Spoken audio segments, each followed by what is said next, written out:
نحمده ونصلي على رسوله الكريم اما بعد فاعوذ بالله من الشيطان الرجيم بسم الله الرحمن الرحيم رب اشرح لي صدري ويسر لي امري واحلل عقدة من لساني يفقهوا قولي.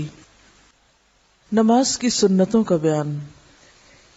مؤکدہ سنتیں. مؤکدہ کا کیا معنی؟ مؤکدہ کی نہیں کا، مؤکد جن کی تاکید کی گئی ہو. مؤکدہ سنتیں نماز کی وہ سنتیں جن کی تاکید کی گئی ہے. حضرت ام حبیبہ رضی اللہ عنہا کہتی ہیں کہ رسول اللہ صلی اللہ علیہ وسلم نے فرمایا: من صلی فی یوم ولیلۃ 12 رکعۃ بنی لہ بیت فی الجنہ 4 قبل الظہر ورکعتین بعدها ورکعتین بعد المغرب ورکعتین بعد العشاء ورکعتین قبل صلاة الفجر. جو شخص دن اور رات میں فرضوں کے علاوہ 12 رکعتیں پڑھے اس کے لیے بہشت میں گھر بنایا جاتا ہے. ان 12 رکعتوں کی تفصیل کیا ہے؟ 4 رکعت ظہر سے پہلے، 2 رکعت اس کے بعد، 2 رکعت مغرب کے بعد، 2 رکعت عشاء کے بعد اور 2 رکعت نماز فجر سے پہلے. حضرت ابن عمر رضی اللہ عنہ فرماتے ہیں کہ میں نے رسول اللہ صلی اللہ علیہ وسلم کے ساتھ ظہر سے پہلے 2 رکعتیں پڑھی. اس سے کیا پتہ چلتا ہے کہ ظہر سے پہلے 4 کی بجائے 2 رکعتوں کا بھی جواز ہے. یعنی اگر آپ مصروف ہیں یا جلدی میں ہیں تو بجائے اس کے کہ بالکل چھوڑ دیں تو 4 کی بجائے 2 بھی پڑھ سکتے ہیں. رسول اللہ صلی اللہ علیہ وسلم نے فرمایا: رات اور دن کی نماز 2 رکعتیں کر کے پڑھو. تو اس سے یہ بھی پتہ چلتا ہے کہ 4 رکعت کو بھی 2 کر کے پڑھا جا سکتا ہے. رسول اللہ صلی اللہ علیہ وسلم سنتیں گھر میں پڑھتے تھے. حضرت عبداللہ بن شقیق سے روایت ہے کہ میں نے حضرت عائشہ سے رسول اللہ صلی اللہ علیہ وسلم کے نفلوں کا حال دریافت کیا تو حضرت عائشہ نے کہا: رسول اللہ صلی اللہ علیہ وسلم میرے گھر میں ظہر سے پہلے 4 رکعتیں پڑھتے تھے، پھر آپ نکلتے اور لوگوں کے ساتھ ظہر کے فرض پڑھتے، پھر گھر میں داخل ہوتے اور 2 رکعتیں نماز پڑھتے. آپ لوگوں کے ساتھ مغرب کی نماز پڑھتے، پھر گھر میں داخل ہوتے اور 2 رکعت سنت پڑھتے، پھر آپ لوگوں کے ساتھ عشاء کی نماز پڑھتے، پھر گھر میں داخل ہوتے اور 2 رکعتیں نماز پڑھتے. اور رات کو آپ صلی اللہ علیہ وسلم 9 رکعت تہجد کی نماز پڑھتے، ان میں وتر بھی ہوتا تھا. اور جب صبح نمودار ہوتی تو نماز فجر سے پہلے 2 رکعتیں سنت پڑھتے تھے. اور یہ سنت نمازیں اور نفل نمازیں آپ کی گھر پر ہوتی تھی. غیر مؤکدہ سنتیں. رسول اللہ صلی اللہ علیہ وسلم نے فرمایا: جو شخص عصر سے پہلے 4 رکعت سنت پڑھے اللہ اس پر رحمت کرے. یعنی شوق دلایا گیا ہے، تاکید نہیں. مغرب سے پہلے 2 رکعتیں. رسول اللہ صلی اللہ علیہ وسلم نے 2 مرتبہ فرمایا: مغرب سے پہلے 2 رکعتیں ادا کرو. تیسری بار فرمایا: جس کا جی چاہے. یعنی بھی غیر مؤکدہ ہے. یہ اس لیے فرمایا کہ کہیں لوگ اسے سنت مؤکدہ نہ بنا لیں. حضرت انس رضی اللہ عنہ سے روایت ہے کہ مدینہ میں مؤذن مغرب کی اذان کہتا، ہم سب ستونوں کی طرف دوڑتے اور 2 رکعتیں پڑھتے. لوگ اس کثرت سے 2 رکعتیں پڑھتے کہ اجنبی یہ گمان کرتا کہ مغرب کی جماعت ہو چکی ہے. یعنی سب لوگ تقریباً یہ سنتیں پڑھنے کے لیے دوڑ پڑتے تھے. ستونوں کا ذکر کیوں ہے؟ اس سے کیا حکمت کی بات پتہ چلتی؟ سترہ بنانے کے لیے. کیونکہ ہوتا یہ نا کہ جب سنت پڑھی جا رہی ہوتی ہے تو کوئی شخص صف کو ملانے کے لیے آگے سے گزرتا ہے، کوئی دائیں سے کوئی بائیں سے، تو اس صورت میں پھر عموماً نمازیوں کے لیے گزرنا مشکل ہو جاتا ہے. تو خاص سنت آپ فرض سے پہلے پڑھیں یا پھر فرض کے بعد پڑھیں، کوشش یہ کریں کہ آپ کے سامنے سترہ ہو. کیونکہ جماعت کی نماز میں تو امام کے سامنے کا سترہ سب کے لیے کافی ہو جائے گا، لیکن سنت کے لیے اپنا اپنا سترہ بنانا پڑے گا، اور اس کے لیے خصوصاً ایسی جگہ کی تلاش کہ جہاں آپ کے آگے سے کوئی نہ گزرے، جیسے پلر وغیرہ ہو، اور اگر ایسی جگہ نہ ملے تو پھر اپنی ہی کوئی چیز سامنے رکھ کے، جیسے بیگ ہے یا کوئی بھی چیز رکھ کے نماز پڑھیں تاکہ گزرنے والوں کو تکلیف نہ ہو، کیونکہ بعض لوگ لمبی نماز رستے میں پڑھنے کھڑے ہو جاتے ہیں، اس سے دوسروں کو پریشانی ہوتی ہے، تو دوسروں کو تکلیف دینے سے بچنا چاہیے۔ اور یہ جو 2 رکعت مغرب سے پہلے اگر آپ کو کبھی عمرے پہ جانے کا اتفاق ہوا ہو تو مسجد نبوی اور حرم پاک میں مغرب کی اذان ہوتے ہی لوگ کھڑے ہو جاتے ہیں جماعت سے پہلے یہ 2 رکعتیں پڑھنے۔ مرثد بن عبداللہ رحمۃ اللہ علیہ حضرت عقبہ رضی اللہ عنہ کے پاس آئے اور کہا، کیا یہ عجیب بات نہیں کہ ابو تمیم رضی اللہ عنہ مغرب کی نماز سے پہلے 2 رکعتیں پڑھتے ہیں؟ عقبہ رضی اللہ عنہ نے کہا کہ ہم بھی رسول اللہ صلی اللہ علیہ وسلم کے زمانے میں پڑھتے تھے۔ اس نے پوچھا اب کیوں نہیں پڑھتے؟ کہنے لگے کہ مصروفیت ہے۔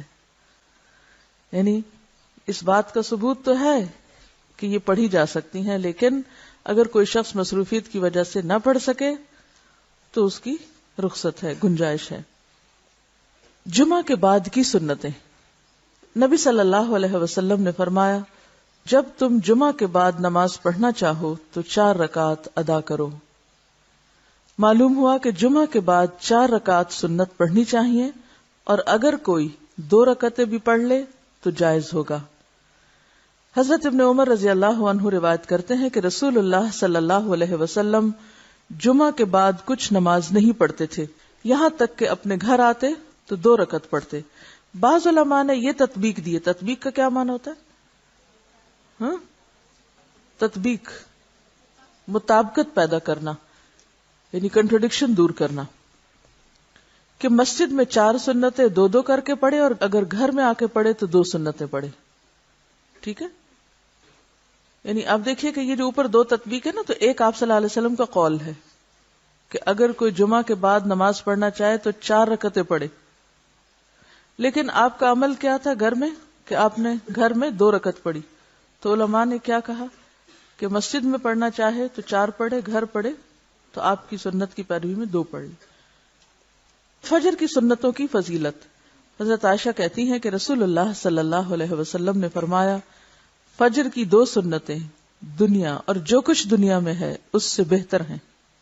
فجر کی 2 سنتیں دنیا اور جو کچھ دنیا میں ہے اس سے بہتر ہیں۔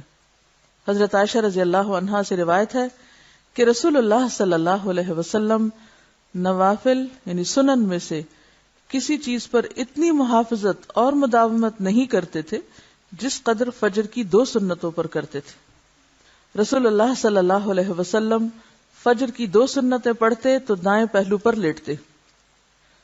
فجر کی سنتیں فرضوں کے بعد بھی پڑھ سکتے ہیں۔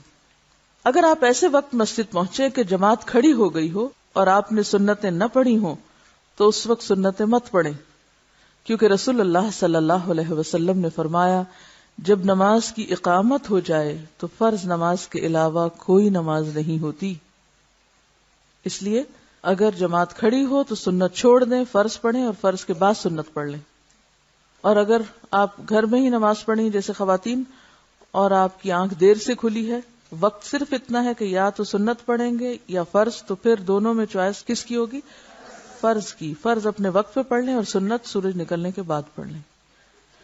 ایسی صورت میں آپ جماعت میں شامل ہو جائیں، فرض پڑھ کر سنتیں پڑھ لیں۔ چنانچہ رسول اللہ صلی اللہ علیہ وسلم نے ایک شخص کو صبح کی فرض نماز کے بعد 2 رکعتیں پڑھتے ہوئے دیکھ کر فرمایا، صبح کی نماز 2 رکعتیں ہیں، تم نے مزید 2 رکعتیں کیسے پڑھی؟ اس شخص نے جواب دیا، میں نے 2 رکعتیں سنت نہیں پڑھی تھی، اب ان کو پڑھا ہے۔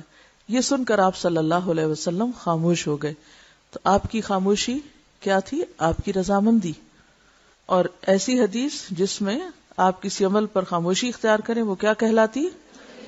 تقریری حدیث کہلاتی۔ ایک شخص مسجد میں آیا، رسول اللہ صلی اللہ علیہ وسلم صبح کے فرض پڑھ رہے تھے، اس نے مسجد کے ایک کونے میں 2 رکعتیں سنت پڑھی، پھر جماعت میں شامل ہوا۔ جب آپ نے سلام پھیرا تو فرمایا، تو نے فرض نماز کس کو شمار کیا، جو اکیلے پڑھی تھی یا اس کو جو ہمارے ساتھ پڑھی؟ تو اس سے کیا پتہ چلتا ہے کہ جب فرض ہو رہے ہوں تو پھر سنتیں ادا نہیں کی جائیں گی۔ نمازوں کی رکعات۔ نماز فجر 2 سنتیں 2 فرض یعنی کل 4 رکعتیں. نماز ظہر 4 سنتیں 4 فرض 2 سنتیں. نماز ظہر 10 رکعتیں ہوئیں. نماز عصر 4 فرض. نماز مغرب 3 فرض 2 سنتیں 5 رکعتیں ہوئیں. نماز عشاء 4 فرض اور 2 سنتیں 6 رکعتیں ہوئیں. نماز وتر دراصل رات کی نماز ہے جو تہجد کے ساتھ ملا کے پڑھی جاتی ہے. جو لوگ رات کو اٹھنے کے عادی نہ ہوں وہ وتر بھی نماز عشاء کے ساتھ ہی پڑھ سکتے ہیں. رسول اللہ صلی اللہ علیہ وسلم نے فرمایا من خاف اللہ یقوم من آخر اللیل فلیوتر اولہ، جسے خطرہ ہو کہ رات کے آخری حصے میں نہیں اٹھ سکے گا وہ اول شب ہی وتر پڑھ لے. لیکن کہیں یہ نہ سمجھیں کہ وتر عشاء کی نماز ہے، وہ عشاء کی نماز کا حصہ نہیں ہے. ٹھیک ہے، وہ تہجد کی نماز کا حصہ ہے. اگر کوئی تہجد نہ پڑھے کیونکہ تہجد نفلی نماز ہے تو وتر سونے سے پہلے بھی پڑھ سکتا ہے. اب آپ دیکھیے کہ یہاں انہوں نے صرف فرض اور سنتیں لکھی، نفل نہیں لکھے. تو نفل جو ہے وہ اس کی اصل کیا ہے کہ وہ ایسی عبادت ہے جو دل کی خوشی سے کی جاتی ہے اور اس کی کوئی تعداد متعین نہیں، آپ جتنے چاہیں پھر پڑھتے جائیں. اسی لیے یہاں لکھا ہے کہ کوئی یہ خیال نہ کرے کہ ہم نے نماز کی رکعتیں کم کر دی، یعنی فرائض اور سنتیں گنلی، نفل چھوڑ دیے. نوافل اپنی خوشی اور مرضی کی عبادت ہے. رسول اللہ صلی اللہ علیہ وسلم نے کسی کو پڑھنے کے لیے مجبور نہیں کیا، اس لیے ہمیں کوئی حق نہیں کہ ہم اپنے نفلوں کو فرضوں کا ضروری اور لازمی ضمیمہ بنا ڈالیں. فرضوں کے ساتھ آپ کی نفل عبادت یعنی سنتیں آ گئی ہیں جس سے نماز پوری اور مکمل ہو گئی. لہذا اگر کوئی شخص یہ پڑھنا چاہے تو پڑھ لے، اگر نہیں پڑھنا چاہے تو نماز ہو جائے گی. ہمارے ہاں بہت سے لوگ نماز کیوں نہیں پڑھتے؟ کس لیے نہیں پڑھتے؟ لمبی بہت ہوتی، وہ سنتے ہی گھبرا اٹھتے ہیں کہ اتنی لمبی نماز کیسے پڑھیں. اور بعض لوگ نوافل کو بھی کس درجے میں پڑھتے ہیں؟ فرض کے درجے میں پڑھتے ہیں کہ وہ نوافل بھی کبھی نہیں چھوڑیں گے. نوافل بہت پسندیدہ کام ہے، اس میں کوئی شک نہیں، اور خوش قسمتی ہے اس شخص کی جس کو کثرت سے نوافل پڑھنے نصیب ہوں. لیکن اگر کوئی شخص خود ایسا کر رہا ہے تو سب کو اس کا پابند نہ کرے، اور خصوصاً بچوں کو، کیونکہ ابتدا میں اگر بچوں کو ہلکی نماز کا عادی کریں اور پھر ان کے اندر شعور پیدا ہو اور نماز کا شوق اور نماز کا فائدہ انہیں پتہ چلے کہ سجدوں کی کثرت کتنی فائدہ مند ہے، تو پھر وہ اپنی خوشی سے پڑھیں. اور نفل ہے ہی کون سی عبادت جو مجبوری سے پڑھی جائے، جو دل کی خوشی سے پڑھی جائے. تو وہ نوافل کیا نوافل ہوئے جن میں دل کی خوشی شامل نہ ہو. تو جو چیز جس مقام پہ ہے اسے اسی مقام پہ رکھنا چاہیے، اسے نہ اس سے بڑھانا چاہیے اور نہ گھٹانا چاہیے. ٹھیک ہے. تہجد، قیام اللیل، قیام رمضان اور وتر. حضرت ابو امامہ رضی اللہ عنہ روایت کرتے ہیں کہ رسول اللہ صلی اللہ علیہ وسلم نے فرمایا علیکم بقیام اللیل فإنہ دأب الصالحین قبلکم وہو قربۃ لکم الی ربکم ومغفرۃ للسیئات ومنہاۃ عن الاثم. تہجد ضرور پڑھا کرو کیونکہ وہ تم سے پہلے صالحین کی روش ہے، یعنی شروع سے نیک لوگوں کا طریقہ چلا آیا ہے، اور تمہارے لیے اپنے رب کی قرب کا وسیلہ، گناہوں کے مٹنے کا ذریعہ اور گناہوں سے بچنے کا سبب ہے. یعنی اس کے فائدے کیا ہیں؟ نمبر 1 اللہ تعالیٰ کا قرب نصیب ہوتا ہے. نمبر 2 گناہ معاف ہوتے ہیں، مٹتے ہیں. نمبر 3 آئندہ گناہوں سے بچنے کی طاقت پیدا ہوتی ہے انسان کے اندر. حضرت ابو ہریرہ رضی اللہ عنہ روایت کرتے ہیں کہ رسول اللہ صلی اللہ علیہ وسلم نے فرمایا اس شخص پر اللہ کی رحمت ہو جو رات کو اٹھا، پھر نماز پڑھی اور اپنی عورت کو جگایا، یعنی بیوی کو جگایا، پھر اس نے نماز پڑھی، پھر اگر عورت نہ جاگی تو اس کے منہ پر پانی کے چھینٹے مارے. اس عورت پر اللہ کی رحمت ہو جو رات کو اٹھی، پھر نماز پڑھی اور اپنے خاوند کو جگایا، پھر اس نے نماز پڑھی، پھر اگر خاوند یعنی غلبہ نیند کی وجہ سے نہ جاگا تو اس کے منہ پر پانی کے چھینٹے مارے. یعنی خیرخواہی کی انتہا ہے کہ آخری درجے تک ایک دوسرے کو نیکی اور تقوی کے کاموں میں آگے بڑھانے کا جذبہ. تو اس سے یہ بات پتہ چلتی ہے کہ نیکی کے کاموں میں انسان کو تنہا نہیں نکلنا چاہیے، گھر والوں کو ساتھ لے کر نکلنا چاہیے. اور چھینٹے آپ صرف اس وقت مار سکتے ہیں جب آپ کی دوسرے شخص کے ساتھ اتنی انڈرسٹینڈنگ ہو کہ وہ آپ کے چھینٹے برداشت بھی کر سکے. اور اگر عام زندگی میں دوستی نہیں، تعلق نہیں، تو پھر ان چیٹوں کو بھی برداشت نہیں کرے گا کوئی. حضرت ابو ہریرہ رضی اللہ عنہ کہتے ہیں میں نے رسول اللہ صلی اللہ علیہ وسلم سے سنا، آپ فرماتے تھے فرض نماز کے بعد سب نمازوں سے افضل نماز تہجد ہے۔ رسول اللہ صلی اللہ علیہ وسلم نے فرمایا، جب انسان سوتا ہے تو شیطان اس کی سر کی گدی پر 3 گرہ لگاتا ہے۔ اب یہ گرہ کس طرح کی ہوتی ہے؟ کوئی مادی چیز نہیں ہے، مراد یہ ہے کہ شیطان انسان پر غلبہ پانے کی اور اس کو اپنے کنٹرول میں رکھنے کی کوشش کرتا ہے، اور کہتا ہے کہ رات بڑی لمبی ہے، اگر وہ بیدار ہو کر اللہ کا ذکر کرے تو ایک گرہ کھل جاتی ہے، اور اگر وضو کرے تو دوسری گرہ کھل جاتی، اور اگر نماز پڑھے تو تیسری گرہ کھل جاتی، اور وہ شادمان اور پاک نفس ہو کر صبح کرتا ہے، یعنی خوشی خوشی صبح ہوتی ہے اس کی، ورنہ اس کی صبح خبیث اور سست نفس کے ساتھ ہوتی۔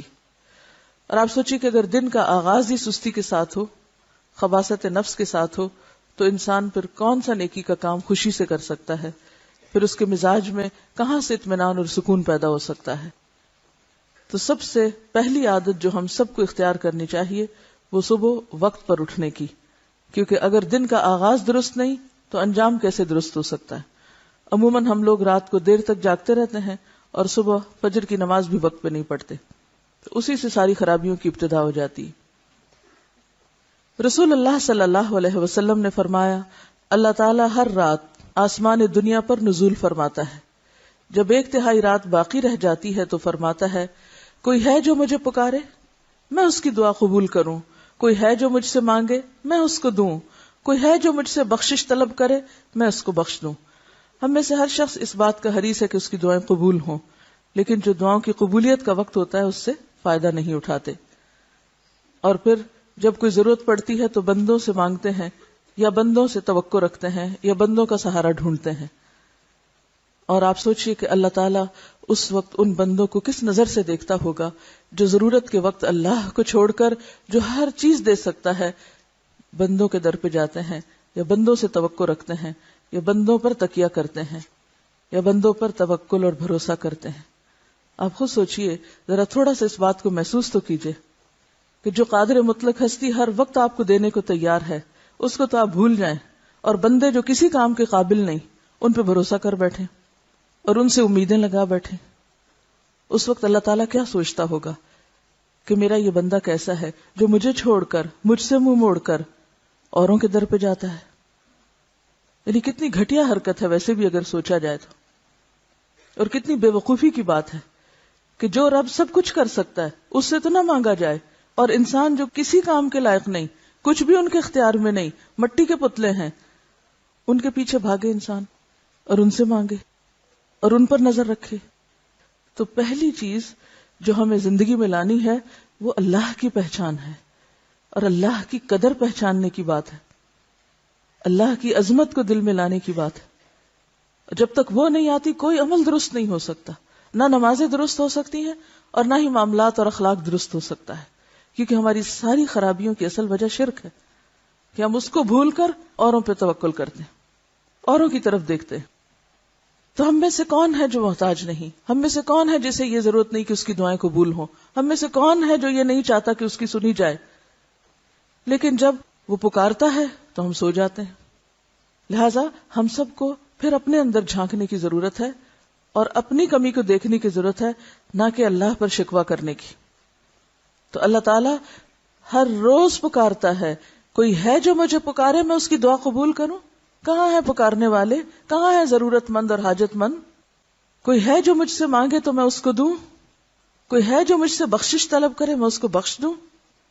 دیکھیں کب تک ہم سوتے رہیں گے اور اس سے استغفار نہیں کریں گے؟ کہیں ایسا نہ ہو کہ اس مصیبت میں جا پڑے کہ جہاں پھر سونا نصیب ہی نہ ہو، جہاں پھر کوئی سو ہی نہیں سکتا۔ نبی رحمت صلی اللہ علیہ وسلم کا شوق تہجد، حضرت مغیرہ رضی اللہ عنہ فرماتے ہیں، رسول اللہ صلی اللہ علیہ وسلم نے رات کو تہجد میں اتنا لمبا قیام کیا کہ آپ کے پاؤں سوج گئے۔ آپ سے سوال ہوا، آپ اتنی مشقت کیوں کرتے ہیں؟ آپ تو اللہ کے پیارے ہیں، اللہ کے قریب ہیں، آپ کیوں اتنا تھکاتے ہیں خود کو؟ حالانکہ آپ مغفور ہیں، یعنی آپ کی تو ہر چیز بخشی جا چکی ہے، یعنی آپ تو اللہ کے چنے ہوئے بندوں میں سے ہیں، آپ پر تو اللہ کی رحمتیں ہیں۔ آپ نے فرمایا، کیا پھر میں اللہ کا شکر گزار بندہ نہ بنوں یعنی اگر اللہ نے مجھ پر اتنا انعام کیا ہے، اتنا کرم کیا ہے کہ ہر نعمت سے نوازا ہے، نبوت کی نعمت سے نوازا ہے، بخشش و رحمت کی نعمت سے نوازا ہے، تو پھر کیا مجھے شکر گزار نہیں ہونا چاہیے؟ یہ سب کچھ پا کے پھر سو جانا چاہیے، پھر آرام کرنا چاہیے، پھر اسی رب کو بھول جانا چاہیے جس نے یہ سب کچھ دیا؟ تو شکر گزاری کیا ہے؟